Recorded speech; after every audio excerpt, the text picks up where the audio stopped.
ਤੋਂ ਪਹਿਲਾਂ ਸਾਨੂੰ ਇਹ ਸਮਝਣਾ ਪਊਗਾ ਕਿ ਕਰਮਕਾਂਡ ਸ਼ੁਰੂ ਕਿੱਥੋਂ ਹੁੰਦੇ ਆ, ਕਰਮਕਾਂਡ ਹੈ ਕਿ ਪਹਿਲਾ ਇਨਸਾਨ ਬੇਸ਼ੱਕ ਦਿਖਦਾ ਖਾਲਸੇ ਵਰਗਾ ਹੀ ਹੋਊਗਾ। ਇਹ ਗੱਲ ਆਪਾਂ ਤੈਅ ਕਰ ਲਈਏ। ਉਸ ਤੋਂ ਅਗਲਾ ਜਿਹੜਾ ਗੱਲ ਹੈ ਉਹ ਇਹ ਹੈ ਕਿ ਦਿਖਦਾ ਬੇਸ਼ੱਕ ਉਹ ਖਾਲਸੇ ਵਰਗਾ ਹੋਊਗਾ, ਪਰ ਉਹ ਖਾਲਸਾ ਨਹੀਂ ਹੋਊਗਾ। ਖਾਲਸਾ ਹੋਣ ਲਈ ਖਾਲਸਾਈ ਕਿਰਦਾਰ ਦਾ ਹੋਣਾ ਬਹੁਤ ਜ਼ਰੂਰੀ ਹੈ। ਧਰਮ ਤੇ ਰਿਚੁਅਲ ਦੋ ਅਲੱਗ-ਅਲੱਗ ਚੀਜ਼ਾਂ ਤੇ ਉਹ ਕੀ ਆ, ਉਹਨਾਂ ਦੇ ਵਿੱਚ ਫਰਕ ਕੀ ਆ। ਸਿੱਖੀ ਤੇ ਕਰਮਕਾਂਡ। ਹੁਣ ਜਦੋਂ ਮੈਂ ਕਰਮਕਾਂਡਾਂ ਦੀ ਗੱਲ ਕਰੂੰਗੀ ਤਾਂ ਉਸ ਤੋਂ ਬਾਅਦ ਸਭ ਤੋਂ ਪਹਿਲਾਂ ਸਾਨੂੰ ਇਹ ਸਮਝਣਾ ਪਊਗਾ ਕਿ ਕਰਮਕਾਂਡ ਅਸਲ ਵਿੱਚ ਹੈ ਕੀ। ਕਰਮਕਾਂਡ ਸ਼ੁਰੂ ਕਿੱਥੋਂ ਹੁੰਦੇ ਆ, ਕਰਮਕਾਂਡ ਹੈ ਕੀ, ਉਹ ਗੁਰੂ ਮਹਾਰਾਜ ਨੇ ਕਿਉਂ ਉਹਨਾਂ ਦੇ ਬਾਰੇ ਮਨਾ ਕੀਤਾ ਜਾਂ ਕਿਉਂ ਉਹਨਾਂ ਦੇ ਅਗੇਂਸਟ ਉਹਨਾਂ ਨੇ ਆਪਣਾ ਪ੍ਰਚਾਰ ਕੀਤਾ। ਇਹ ਸਮਝਣ ਵਾਸਤੇ ਕਰਮਕਾਂਡਾਂ ਦੀ ਹੋਂਦ ਸਮਝਣੀ ਬਹੁਤ ਜ਼ਰੂਰੀ ਆ। ਇਸ ਤੋਂ ਪਹਿਲਾਂ ਕਿ ਮੈਂ ਕਰਮਕਾਂਡਾਂ ਦੀ ਹੋਂਦ ਵੱਲ ਜਾਵਾਂ, ਆਪਾਂ ਸਭ ਤੋਂ ਪਹਿਲਾਂ ਇਹ ਦੇਖੀਏ, ਥੋੜ੍ਹਾ ਜਿਹਾ ਇੱਕ ਬੈਕਡ੍ਰੌਪ ਲੈ ਲਈਏ। ਤਾਂ ਜਿਹੜੀ ਪਹਿਲੀ ਗੱਲ ਮੈਂ ਤੁਹਾਡੇ ਸਾਰਿਆਂ ਨਾਲ ਕਰੂੰਗੀ ਉਹ ਇਹ ਹੈ ਕਿ ਜਦੋਂ ਵੀ ਮੈਂ ਕਦੀ ਇਹ ਦੇਖਦੀ ਹਾਂ ਕਿ ਜਿਹੜਾ ਪਹਿਲਾ ਇਨਸਾਨ ਦੁਨੀਆ ਦੇ ਉੱਤੇ ਹੋਏਗਾ ਉਹ ਕਿਹੋ ਜਿਹਾ ਹੋਊਗਾ, ਉਹ ਕਿਵੇਂ ਦਾ ਦਿਖਦਾ ਹੋਊਗਾ, ਤਾਂ ਮੈਨੂੰ ਇੱਕੋ ਗੱਲ ਸਮਝ ਆਉਂਦੀ ਆ ਕਿ ਗੁਰੂ ਗੋਬਿੰਦ ਸਿੰਘ ਮਹਾਰਾਜ ਨੇ ਜੋ ਖਾਲਸਾ ਸਾਜਿਆ, ਜਿਹੜਾ ਦੁਨੀਆ ਦਾ ਪਹਿਲਾ ਇਨਸਾਨ ਹੋਊਗਾ ਉਹਦੀ ਦਿੱਖ ਤਕਰੀਬਨ ਜਾਂ ਕਹਿ ਲਓ ਕਿ ਪੱਕੀ ਹੀ ਉਹ ਖਾਲਸੇ ਵਰਗੀ ਹੋਊਗੀ। ਹੁਣ ਉਹ ਦਿੱਖ ਤੋਂ 100% ਉਹੀ ਹੋਊਗਾ। ਔਰ ਜਿਹੜਾ ਮੈਂ ਜਿਹੜੇ ਪਹਿਲੇ ਇਨਸਾਨ ਦੀ ਗੱਲ ਮੈਂ ਕਰ ਰਹੀ ਹਾਂ ਉਹ ਮੈਂ ਏਸ਼ੀਅੰਟ ਟਾਈਮਸ ਤੋਂ ਗੱਲ ਕਰ ਰਹੀ ਹਾਂ, ਆਇਰਨ ਏਜ ਤੋਂ ਪਹਿਲਾਂ ਦੀ ਗੱਲ ਕਰ ਰਹੀ ਹਾਂ, ਜਦੋਂ ਇਨਸਾਨ ਇਹ ਸਮਝਦਾ ਸੀ ਕਿ ਜੋ ਪਰਮਾਤਮਾ ਨੇ ਮੈਨੂੰ ਬਣਾ ਕੇ ਭੇਜਿਆ ਉਹ ਪਰਫੈਕਟ ਬਣਾ ਕੇ ਭੇਜਿਆ। ਉਸ ਤੋਂ ਬਾਅਦ ਅਸੀਂ ਆਪ ਸਿਆਣੇ ਹੁੰਦੇ ਗਏ, ਸਾਨੂੰ ਲੱਗਣਾ ਸ਼ੁਰੂ ਹੋਇਆ ਕਿ ਨਹੀਂ ਪਰਮਾਤਮਾ ਦੇ ਕੋਲੇ ਗਲਤੀ ਹੋ ਗਈ, ਮੇਰਾ ਨੱਕ ਵਿੰਗਾ ਆ, ਜਾਂ ਕਿਸੇ ਨੂੰ ਲੱਗਾ ਕਿ ਨਹੀਂ ਮੇਰੇ ਵਾਲ ਬਹੁਤੇ ਲੰਬੇ ਆ, ਕਿਸੇ ਨੂੰ ਲੱਗਾ ਮੇਰੇ ਵਾਲ ਬਹੁਤੇ ਛੋਟੇ ਆ, ਕਿਸੇ ਨੂੰ ਕੁਛ। ਜਦੋਂ ਅਸੀਂ ਆਪ ਸਿਆਣੇ ਹੁੰਦੇ ਗਏ, ਅਸੀਂ ਪਰਮਾਤਮਾ ਦੀ ਹੋਂਦ ਨੂੰ ਚੁਣੌਤੀ ਦੇਣੀ ਸ਼ੁਰੂ ਕੀਤੀ ਔਰ ਆਪਣਾ ਰੂਪ ਆਪ ਨਿਖਾਰਨਾ ਸ਼ੁਰੂ ਕੀਤਾ। ਆਪ ਸੋਚਿਆ ਕਿ ਇੱਥੋਂ ਬਦਲ ਦਈਏ, ਉਦੋਂ ਫਿਰ ਜਿਹੜੇ ਬਾਕੀ ਧਰਮ ਜਿਹੜੇ ਆ ਉਹ ਹੋਂਦ ਵਿੱਚ ਆਉਂਦੇ ਨੇ। ਸੋ ਪਹਿਲਾ ਇਨਸਾਨ ਬੇਸ਼ੱਕ ਦਿਖਦਾ ਖਾਲਸੇ ਵਰਗਾ ਹੀ ਹੋਊਗਾ, ਇਹ ਗੱਲ ਆਪਾਂ ਤੈਅ ਕਰ ਲਈਏ। ਉਸ ਤੋਂ ਅਗਲਾ ਜਿਹੜਾ ਗੱਲ ਹੈ ਉਹ ਇਹ ਹੈ ਕਿ ਦਿਖਦਾ ਬੇਸ਼ੱਕ ਉਹ ਖਾਲਸੇ ਵਰਗਾ ਹੋਊਗਾ, ਪਰ ਉਹ ਖਾਲਸਾ ਨਹੀਂ ਹੋਊਗਾ।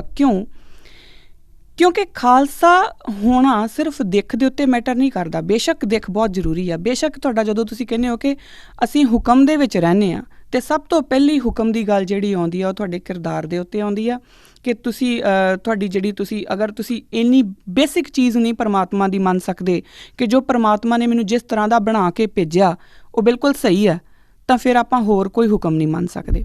ਤਾਂ ਇਸ ਕਰਕੇ ਬੇਸ਼ੱਕ ਦਿੱਖ ਬਹੁਤ ਇੰਪੋਰਟੈਂਟ ਆ, ਪਰ ਉਹਦੇ ਨਾਲ ਖਾਲਸਾ ਹੋਣ ਲਈ ਖਾਲਸਾਈ ਕਿਰਦਾਰ ਦਾ ਹੋਣਾ ਬਹੁਤ ਜ਼ਰੂਰੀ ਹੈ। ਔਰ ਜਿੰਨੇ ਵੀ ਸਾਡੇ 10 ਪਾਤਸ਼ਾਹੀ ਆਏ ਉਹਨਾਂ ਨੇ ਸਾਨੂੰ ਅਭਿਆਸ ਕਰਾ ਕੇ ਦੱਸਿਆ ਕਿ ਉਹ ਕਿਰਦਾਰ ਕਿਹੋ ਜਿਹਾ ਹੋਊਗਾ, ਉਹ ਕਿਰਦਾਰ ਕਿੱਦਾਂ ਦਾ ਸਿਰਜਿਆ ਜਾਊਗਾ। ਹੁਣ ਇਸ ਤੋਂ ਇੱਕ ਗੱਲ ਤਾਂ ਪੱਕੀ ਸਾਹਮਣੇ ਇਹ ਆਉਂਦੀ ਹੈ ਕਿ ਖਾਲਸਾ ਮੁੱਢ ਕਦੀਮ ਤੋਂ ਸੀ, ਪਰ ਖਾਲਸੇ ਨੂੰ ਇੱਕ ਔਰਗਨਾਈਜ਼ਡ ਰੂਪ, ਇੱਕ ਔਰਗਨਾਈਜ਼ਡ ਫਾਰਮੈਟ ਜੋ ਦਿੱਤਾ ਗਿਆ ਉਹ ਗੁਰੂ ਗੋਬਿੰਦ ਸਿੰਘ ਮਹਾਰਾਜ ਨੇ ਆਪਣੇ ਇੱਕ ਫਿਲੋਸਫੀ ਦੇ ਥਰੂ ਦਿੱਤਾ। ਹੁਣ ਉਹ ਜਿਹੜੀ ਫਿਲੋਸਫੀ ਹੈ, ਜਦੋਂ ਆਪਾਂ ਉਹਨੂੰ ਧਿਆਨ ਨਾਲ ਦੇਖਾਂਗੇ ਤਾਂ ਉਹ ਫਿਲੋਸਫੀ ਇੱਕ ਵਿਚਾਰਧਾਰਾ ਦੇ ਤਹਿਤ ਆਉਂਦੀ ਹੈ। ਔਰ ਉਹ ਵਿਚਾਰਧਾਰਾ ਜਿਹਦੀ ਨੀਂਹ ਗੁਰੂ ਗੋਬਿੰਦ ਸਿੰਘ ਮਹਾਰਾਜ ਪਹਿਲੇ ਜਾਮੇ ਵਿੱਚ ਗੁਰੂ ਨਾਨਕ ਪਾਤਸ਼ਾਹ ਦੇ ਰੂਪ ਦੇ ਵਿੱਚ ਰੱਖ ਗਏ ਸੀਗੇ। ਹੁਣ ਉਹ ਫਿਲਾਸਫੀ ਜੋ ਉਸ ਸਮੇਂ ਦੇ ਵਰਤਾਰੇ ਦੇ ਖਿਲਾਫ ਨਿਰਭਉ ਤੇ ਨਿਰਵੈਰ ਖੜੀ ਸੀ, ਉਸ ਦਾ ਪ੍ਰੈਕਟੀਕਲ ਅਭਿਆਸ ਹੋਇਆ ਔਰ ਉਸ ਪ੍ਰੈਕਟੀਕਲ ਅਭਿਆਸ ਦੇ ਵਿੱਚੋਂ ਗੁਰੂ ਨਾਨਕ ਦਾ ਜਿਹੜਾ ਨਵੇਕਲਾ ਪੰਥ ਹੈ ਉਹ ਸਾਹਮਣੇ ਸਿਰਜਿਆ ਗਿਆ। ਹੁਣ ਇਸ ਫਿਲਾਸਫੀ ਦੇ ਮੁੱਢ ਦੇ ਵਿੱਚ ਜਿਹੜੀ ਚੀਜ਼ ਬੈਠੀ ਹੈ ਨਾ, ਉਹ ਇਹ ਹੈ, ਜਿੱਥੋਂ ਸ਼ੁਰੂ ਹੁੰਦਾ ਉਹ ਇਹ ਹੈ ਕਿ ਗੁਰੂ ਨਾਨਕ ਪਾਤਸ਼ਾਹ ਸਮੇਂ ਦੇ ਧਾਰਮਿਕ, ਰਾਜਸੀ ਤੇ ਰਾਜਨੀਤਿਕ ਵਰਤਾਰੇ ਦੇ ਨਾਲ ਸਹਿਮਤ ਨਹੀਂ ਸੀ। ਹੁਣ ਗੁਰੂ ਮਹਾਰਾਜ ਜਦੋਂ ਦੂਸਰੇ ਜਾਮੇ ਦੇ ਵਿੱਚ ਗੁਰੂ ਗ੍ਰੰਥ ਸਾਹਿਬ ਮਹਾਰਾਜ ਦੇ ਵਿੱਚ ਬੈਠ ਕੇ ਸਾਨੂੰ ਇਹ ਦੱਸ ਦਿੰਦੇ ਨੇ, ਰਾਜੇ ਸ਼ੀਂਹ ਮੁਕੱਦਮ ਕੁੱਤੇ ਜਾਏ ਜਗਾਇਨ ਬੈਠੇ ਸੁੱਤੇ, ਤਾਂ ਉਹ ਬੜਾ ਕਲੀਅਰ ਦੱਸ ਦਿੰਦੇ ਆ ਕਿ ਉਹਨਾਂ ਦਾ ਰਾਜਸੀ ਤੇ ਰਾਜਨੀਤਿਕ ਲੋਕਾਂ ਦੇ ਨਾਲ ਸਹਿਮਤੀ ਕਿਉਂ ਨਹੀਂ ਆ। ਪਰ ਜਦੋਂ ਉਹਨਾਂ ਦੇ ਧਰਮ ਦੇ ਨਾਲ, ਉਸ ਸਮੇਂ ਦੇ ਧਰਮਾਂ ਦੇ ਨਾਲ ਉਹਨਾਂ ਦੀ ਸਹਿਮਤੀ ਕਿਉਂ ਨਹੀਂ, ਜਦੋਂ ਆਪਾਂ ਇਹ ਸਮਝਣ ਵੱਲ ਚੱਲਾਂਗੇ ਤਾਂ ਸਾਨੂੰ ਬਹੁਤ ਕੁਛ ਬੜੇ ਲੈਵਲਸ ਦੇ ਉੱਤੇ ਚੀਜ਼ਾਂ ਨੂੰ ਖੰਗਾਲਣਾ ਪਊਗਾ, ਬੜੇ ਲੈਵਲਸ ਉੱਤੇ ਚੀਜ਼ਾਂ ਨੂੰ ਸਮਝਣਾ ਪਊਗਾ।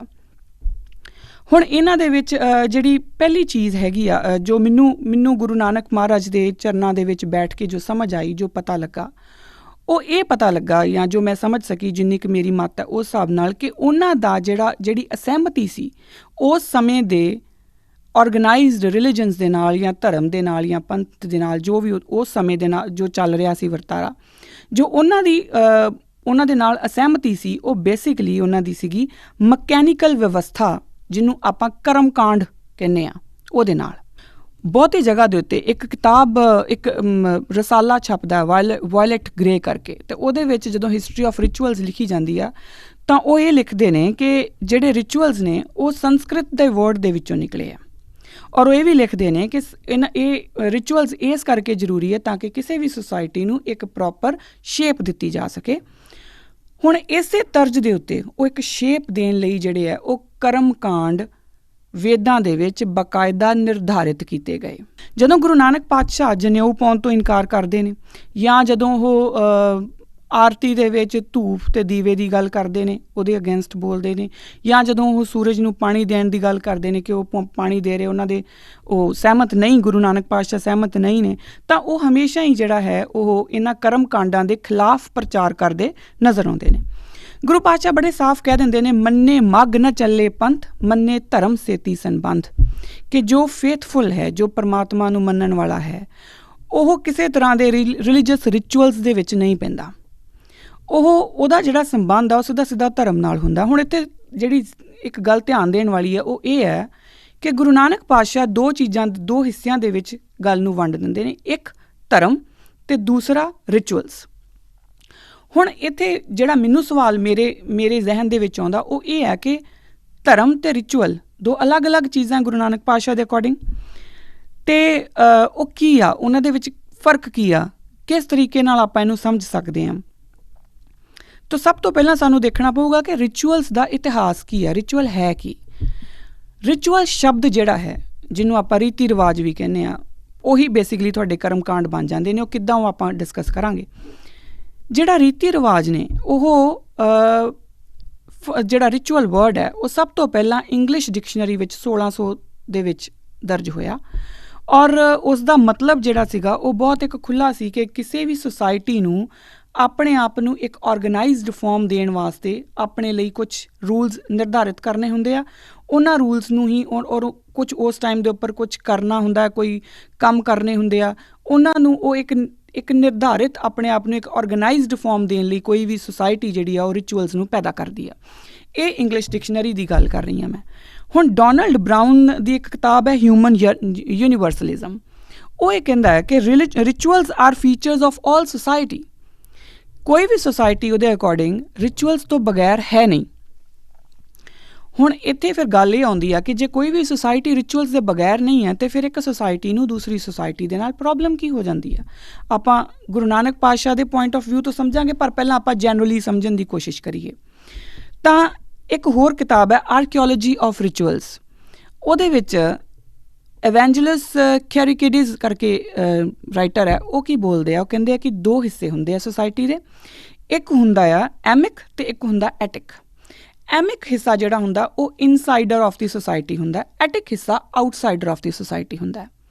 ਹੁਣ ਉਹ ਕਹਿੰਦਾ ਹੈ ਕਿ ਜਿਹੜੇ ਆਊਟਸਾਈਡਰਸ ਹੁੰਦੇ ਆ ਉਹ ਕਦੀ ਵੀ ਇਨਸਾਈਡਰਸ ਦੀ ਗੱਲ ਨੂੰ ਸਮਝ ਨਹੀਂ ਪਾਉਂਦੇ।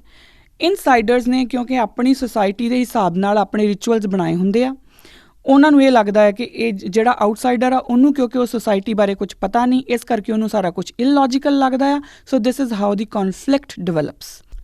ਬਾਕਾਇਦਾ ਉਸ ਤਰਜ਼ ਦੇ ਉੱਤੇ ਜਿਹੜੇ ਵੇਦ ਹੈ ਉਹਨਾਂ ਦੇ ਵਿੱਚ ਕਰਮਕਾਂਡ ਨਿਰਧਾਰਿਤ ਕੀਤੇ ਜਾਂਦੇ ਆ। ਕਿਵੇਂ ਕਿ ਅਗਰ ਕੋਈ ਮਰ ਗਿਆ ਤਾਂ ਉਹਦਾ ਕੀ ਹੋਊਗਾ, ਉਹਦੀ ਵਾਈਫ ਕੀ ਕਰੂਗੀ, ਉਹਦਾ ਬੇਟਾ ਕੀ ਕਰੂਗਾ, ਉਹਦਾ ਬੇਟੇ ਦਾ ਮੁੰਡਨ ਹੋਊਗਾ। ਅਗਰ ਕੋਈ ਪੈਦਾ ਹੋ ਗਿਆ ਤਾਂ ਉਦੋਂ ਉਹਦੀ ਮਾਂ ਕੀ ਕਰੂਗੀ, ਜੋ ਬੱਚਾ ਪੈਦਾ ਹੋਇਆ ਹੈ ਉਹਦੇ ਹੱਥ ਦੇ ਨਾਲ ਕੀ ਬੰਨਿਆ ਜਾਊਗਾ। ਸਾਰੇ ਨਿਰਧਾਰਿਤ ਕਰਮਕਾਂਡ ਸੀ, ਔਰ ਇਹ ਬਾਕਾਇਦਾ ਵੇਦਾਂ ਦੇ ਵਿੱਚ ਕਰਮਕਾਂਡ ਦੱਸੇ ਗਏ। ਸਭ ਤੋਂ ਪਹਿਲਾਂ ਅੱਖਰ ਸਮਝਣਾ ਪਊਗਾ ਕਿ ਕਰਮਕਾਂਡ ਦਾ ਫਿਰ ਮਤਲਬ ਕੀ ਆ। ਵੇਦਾਂ ਨੇ ਜੇ ਇਹਨੂੰ ਨਿਰਧਾਰਿਤ ਕੀਤਾ ਅਤੇ ਗੁਰੂ ਮਹਾਰਾਜ ਨੇ, ਗੁਰੂ ਨਾਨਕ ਪਾਤਸ਼ਾਹ ਨੇ ਉਹਨਾਂ ਨਾਲ ਅਸਹਿਮਤੀ ਜਤਾਈ, ਅਤੇ ਇਹਦਾ ਮਤਲਬ ਕੀ ਹੋਇਆ। ਇਹਨੂੰ ਸਮਝਣ ਲਈ ਸਾਨੂੰ ਸਭ ਤੋਂ ਪਹਿਲਾਂ ਕਰਮਕਾਂਡ ਸਮਝਣਾ ਪਊਗਾ। ਕਰਮਕਾਂਡ ਦੋ ਅੱਖਰਾਂ ਨਾਲ ਬਣਦਾ, ਇੱਕ ਕਰਮ, ਦੂਸਰਾ ਕਾਂਡ। ਕਰਮ ਕੀ ਹੈ? ਕਰਮ ਹੈ ਤੁਹਾਡਾ ਐਕਟ। ਕਾਂਡ ਕੀ ਹੈ? ਇਵੈਂਟ। ਕਾਂਡ ਦਾ ਮਤਲਬ ਇਵੈਂਟ ਹੁੰਦਾ ਹੈ। ਹੁਣ ਇਹਨੂੰ ਇੱਕ ਬੜੀ ਸਿੰਪਲ ਭਾਸ਼ਾ ਦੇ ਵਿੱਚ ਜੇ ਸਮਝਣਾ ਹੋਏ ਤਾਂ ਇਹਨੂੰ ਇਸ ਤਰ੍ਹਾਂ ਸਮਝੋ ਕਿ ਤੁਸੀਂ ਸਵੇਰੇ ਉੱਠਦੇ ਹੋ, ਕਿਸੇ ਦਾ ਤਰੀਕਾ ਹੁੰਦਾ ਹੈ ਕਿ ਉਹ ਉੱਠਦੇ ਮੂੰਹ ਦੇ ਉੱਤੇ ਹੱਥ ਫੇਰਦਾ, ਕੋਈ ਪਾਣੀ ਪੀਂਦਾ, ਹੁਣ ਸਵੇਰੇ ਉੱਠਣਾ ਤੁਹਾਡਾ ਕਾਂਡ ਹੈ, ਔਰ ਪਾਣੀ ਪੀਣਾ ਜਾਂ ਕੁਛ ਵੀ ਜੋ ਵੀ ਤੁਸੀਂ ਕਰਦੇ ਹੋ ਸਵੇਰੇ ਸਵੇਰੇ ਉਹ ਤੁਹਾਡਾ ਕਰਮ ਹੈ। ਸੋ ਇਹ ਵੀ ਬੇਸਿਕਲੀ ਇੱਕ ਕਰਮ ਕਾਂਡ ਹੋ ਜਾਂਦਾ ਇਕੱਠਾ ਕਰਕੇ। ਹਰ ਇੱਕ ਸਾਡੀ ਪੂਰੀ ਲਾਈਫ ਜਿਹੜੀ ਹੈ ਉਹ 2 ਹਿੱਸਿਆਂ 'ਚ ਵੰਡੀ ਹੋਈ ਹੈ। ਕਾਂਡ ਤਾਂ ਹੈ ਹੀ ਹੈ, ਇਵੈਂਟ ਤਾਂ ਹੋਣਾ ਹੀ ਹੋਣਾ। ਲਾਈਫ ਵਿਦਆਊਟ ਇਵੈਂਟ ਹੋ ਨਹੀਂ ਸਕਦੀ, ਔਰ ਹਰ ਇਵੈਂਟ ਲਈ ਤੁਹਾਡੇ ਕੋਲ ਕੋਈ ਨਾ ਕੋਈ ਕਰਮ ਵੀ ਮੌਜੂਦ ਹੈ। ਤੁਸੀਂ ਕੋਈ ਨਾ ਕੋਈ ਕਰਮ ਵੀ ਕਰਦੇ ਹੋ। ਇਨਫੈਕਟ ਕਿ ਜਦੋਂ ਤੁਸੀਂ ਸੁੱਤੇ ਹੁੰਦੇ ਹੋ, ਆਪਾਂ ਸੋਚਦੇ ਹਾਂ ਕਿ ਹੁਣ ਆਪਾਂ ਸੋ ਗਏ, ਉਹ ਵੀ ਇੱਕ ਕਾਂਡ ਹੈ, ਉਹ ਤੁਹਾਡੀ ਲਾਈਫ ਦਾ ਇੱਕ ਇਵੈਂਟ ਹੈ, ਔਰ ਉਸ ਇਵੈਂਟ ਵਿੱਚ ਵੀ ਤੁਸੀਂ ਇੱਕ ਕਰਮ ਕਰ ਰਹੇ ਹੋ। ਉਹ ਕਰਮ ਕੀ ਆ? ਬੇਸ਼ੱਕ ਤੁਸੀਂ ਉਦੋਂ ਸੌਂ ਰਹੇ ਹੋ ਔਰ ਤੁਸੀਂ ਸ਼ਾਂਤ ਹੋ, ਉਹ ਸਾਇਲੈਂਸ ਜਿਹੜੀ ਹੈ ਨਾ ਉਹ ਵੀ ਤੁਹਾਡਾ ਕਰਮ ਹੈ। ਸੋ ਉਹ ਕਰਮ ਕਾਂਡ ਸਾਡੀ ਲਾਈਫ ਦੇ ਨਾਲ ਬੜੇ ਬੁਰੀ ਤਰੀਕੇ ਨਾਲ ਇੰਟੈਂਗਲਡ ਨੇ।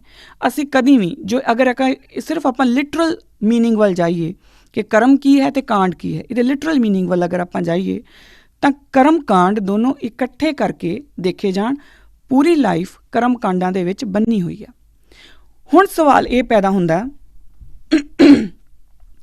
ਕਿ ਜੇ ਗੁਰੂ ਨਾਨਕ ਪਾਤਸ਼ਾਹ ਕਰਮ ਕਾਂਡਾਂ ਦੇ ਅਗੇਂਸਟ ਨੇ, ਔਰ ਕਰਮ ਕਾਂਡ ਇੰਨੀ ਬੁਰੀ ਤਰੀਕੇ ਨਾਲ ਲਾਈਫ 'ਚ ਇੰਟੈਂਗਲਡ ਨੇ, ਜਾਂ ਇਹਨਾਂ ਦਾ ਮਤਲਬ ਇੰਨਾ ਸਰਲ ਹੈ, ਇੰਨਾ ਸਿੰਪਲ ਹੈ ਕਿ ਪੂਰੀ ਲਾਈਫ ਆ ਅਤੇ ਪੂਰੀ ਲਾਈਫ ਦੇ ਵਿੱਚ ਤੁਸੀਂ ਹਰ ਟਾਈਮ ਦੇ ਉੱਤੇ ਕੋਈ ਨਾ ਕੋਈ ਇਵੈਂਟ ਹੋਊਗਾ, ਹਰ ਇਵੈਂਟ ਦਾ ਤੁਸੀਂ ਕੋਈ ਨਾ ਕੋਈ ਕੰਮ ਕਰੋਗੇ। ਅਗਰ ਇੰਨਾ ਸਿੰਪਲ ਹੈ ਤਾਂ ਗੁਰੂ ਨਾਨਕ ਪਾਤਸ਼ਾਹ ਫਿਰ ਇਹਦੇ ਅਗੇਂਸਟ ਕਿਉਂ ਨੇ? ਗੁਰੂ ਨਾਨਕ ਪਾਤਸ਼ਾਹ ਇਹਦੇ ਵੱਲ ਕਿਉਂ ਕਹਿੰਦੇ ਨੇ ਕਿ ਕਰਮ ਕਾਂਡਾਂ ਦੇ ਵਿੱਚ ਕਿਉਂ ਨਹੀਂ ਜੀਣਾ ਚਾਹੀਦਾ? ਗੁਰੂ ਮਹਾਰਾਜ ਇਹ ਕਿਉਂ ਕਹਿ ਦਿੰਦੇ ਨੇ, ਹਰ ਨਾਮੇ ਤੁਲ ਨਾ ਪੁੱਜਈ ਜੇ ਲੱਖ ਕੋਟ ਕਰਮ ਕਮਾਏ? ਉਹ ਕਿਉਂ ਕਹਿੰਦੇ ਨੇ ਕਿ ਬੇਸ਼ੱਕ ਤੁਸੀਂ ਲੱਖਾਂ ਕੋਟੀ ਕਰਮ ਕਮਾਉਂਦੇ ਰਹੋ ਪਰ ਤੁਸੀਂ ਹਰ ਦੇ ਨਾਮ ਤੱਕ ਨਹੀਂ ਪਹੁੰਚ ਸਕਦੇ? ਉਹ ਇਹ ਗੱਲ ਕਿਉਂ ਕਹਿੰਦੇ ਨੇ? ਉਹ ਇਹ ਗੱਲ ਕਿਉਂ ਕਹਿੰਦੇ ਨੇ, ਸਰੇ ਸ਼ਰੀਅਤ ਕਰੇ ਵਿਚਾਰ ਬਿਨ ਬੂਝੇ ਕੈਸੇ ਪਾਵੇ ਪਾਰ? ਉਹ ਕਿਉਂ ਕਹਿੰਦੇ ਨੇ ਕਿ ਬੇਸ਼ੱਕ ਤੁਸੀਂ ਸ਼ਰੀਅਤ ਨੂੰ ਜਿੰਨਾ ਮਰਜ਼ੀ ਰੀਥਿੰਕ ਕਰੀ ਜਾਓ, ਪਰ ਜਦ ਤੱਕ ਤੁਸੀਂ ਅੰਡਰਸਟੈਂਡ ਨਹੀਂ ਕਰਦੇ ਤਦ ਤੱਕ ਤੁਸੀਂ ਕਿਸੇ ਜਗ੍ਹਾ 'ਤੇ ਨਹੀਂ ਪਹੁੰਚ ਸਕਦੇ। ਹੁਣ ਇਹ ਦੋਨਾਂ ਹੀ ਤੁਕਾਂ ਦੇ ਵਿੱਚ ਜਿਹੜੇ ਆਪਾਂ ਸਵਾਲ ਕਰਦੇ ਆ ਰਹੇ ਹਾਂ ਕਰਮ ਕਾਂਡਾਂ ਨੇ ਲੈ ਕੇ, ਉਹਦਾ ਜਵਾਬ ਛੁਪਿਆ ਹੋਇਆ। ਗੁਰੂ ਨਾਨਕ ਪਾਤਸ਼ਾਹ ਆਪਣੇ ਆਪ ਹੀ ਇਹ ਪਹਿਲਾਂ ਉਹ ਦੱਸ ਦਿੰਦੇ ਨੇ ਕਿ ਤੁਸੀਂ ਚਾਹੇ ਲੱਖ ਕੋਟ ਕਰਮ ਕਰੀ ਚੱਲੋ, ਤੁਸੀਂ ਪਾਰ ਨਹੀਂ ਹੋ ਸਕਦੇ, ਤੁਸੀਂ ਨਾਮ ਨੂੰ ਨਹੀਂ ਪਾ ਸਕਦੇ, ਕਰਮਾਂ ਦੇ ਨਾਲ ਨਾਮ ਨਹੀਂ ਪਾਏ ਜਾ ਸਕਦੇ। ਇੱਕ ਗੱਲ। ਦੂਸਰੀ ਗੱਲ ਉਹ ਕਹਿ ਦਿੰਦੇ ਨੇ ਕਿ ਜਿੰਨਾ ਮਰਜ਼ੀ ਸੋਚੀ ਜਾਓ, ਪਰ ਜਦ ਤੱਕ ਤੁਸੀਂ ਅੰਡਰਸਟੈਂਡ ਨਹੀਂ ਕਰਦੇ, ਜਦ ਤੱਕ ਤੁਸੀਂ ਉਹਨੂੰ ਆਪਣੇ ਅੰਦਰ ਵਸਾਉਂਦੇ ਨਹੀਂ, ਤਦ ਤੱਕ ਤੁਸੀਂ ਪਾਰ ਨਹੀਂ ਪਾ ਸਕਦੇ।